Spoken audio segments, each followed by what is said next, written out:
Produced by Quartz Mountain Enterprises, LLC. Copyright 2014 for the Iodine for Life project. Narrated by Edwin Oldfield.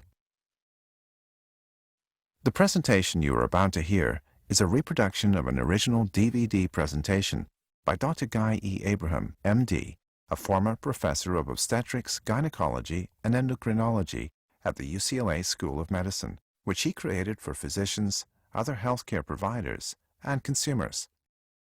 In recreating the original 2005 presentation, every effort has been made to maintain the integrity of the original work.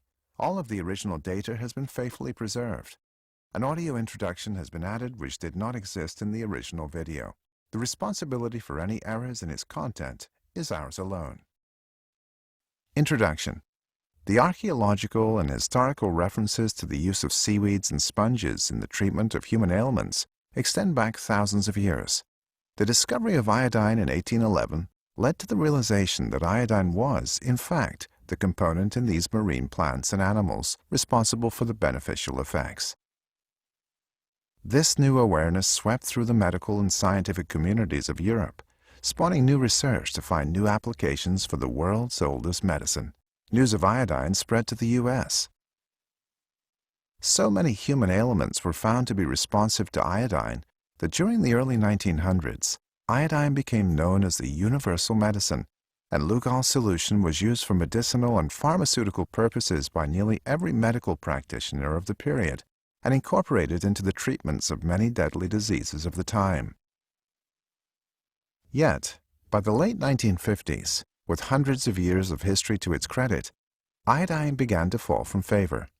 Patent drugs and antibiotics created after World War II became the wonder drugs of a new age in medicine.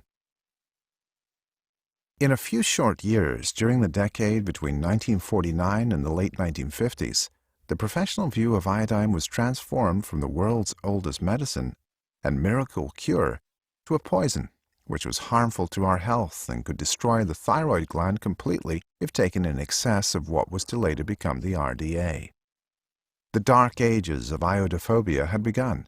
The knowledge of iodine's healing properties was stolen from us, its historical benefits untaught and forgotten.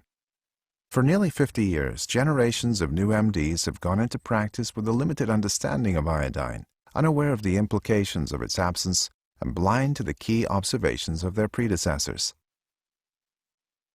In 2000, Dr. Abraham began a project to research iodine deficiency and to review the history of iodine.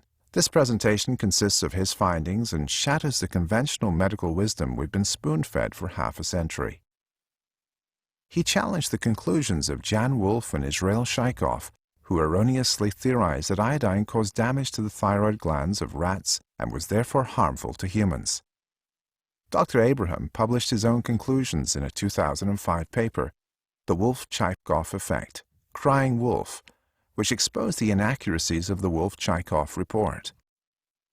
He exposed the erroneous theories and false assumptions which caused iodine to be removed from the U.S. food supply, only to be systematically replaced by bromines, now banned in many countries because of their devastating health effects. His conclusions overturned nearly 50 years of erroneous thinking and are largely responsible for the resurgence of research, education, and the ever-growing public awareness regarding iodine that we see today.